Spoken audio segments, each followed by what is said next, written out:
Bumaligtad ang isang taxi sa East Avenue, Quezon City. Sugatan ng driver at pasahero na kapwa raw nakainom. Narito ang unang ronda ni Oscar Oida.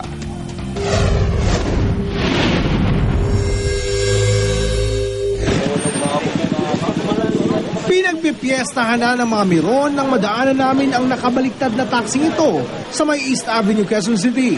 Sa forma pa lamang, ayon sa mga otoridad, pihadong matulin daw ang takbo ng naturang sakyan para bumaliktad ng ganito.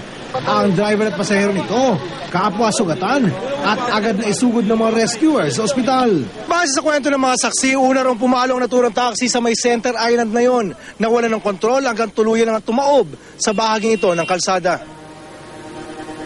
Sa amod-saring haka-haka naman ang musbong sa kung ano naging bunot dulo ng aksidente. Baka raw may nakagitgitan. Para sa ilan naman, baka raw na-hold up ang driver ng taxi. Kung di hold up yan, hindi magagaywang-gaywang yan. Dapat makontrol pa ng driver yan. Sa tuloy ng takbo, dapat siguro nawakan yung nobila na pagkagawan yan. Nabigyang linaw lang ang lahat ng makabalik na sa lugar ang mga rescuer na nagsugod sa mga sugatan sa ospital. Wala raw pang-hold up na nangyari. Ang pasahero, maging ang driver, pareho manong nakainom. Parehas po sila nakainom. Opo. Opo. Magkasama sila. Pero kamusta po kondisyon nila ngayon? Ngayon okay na po. Okay naman sila.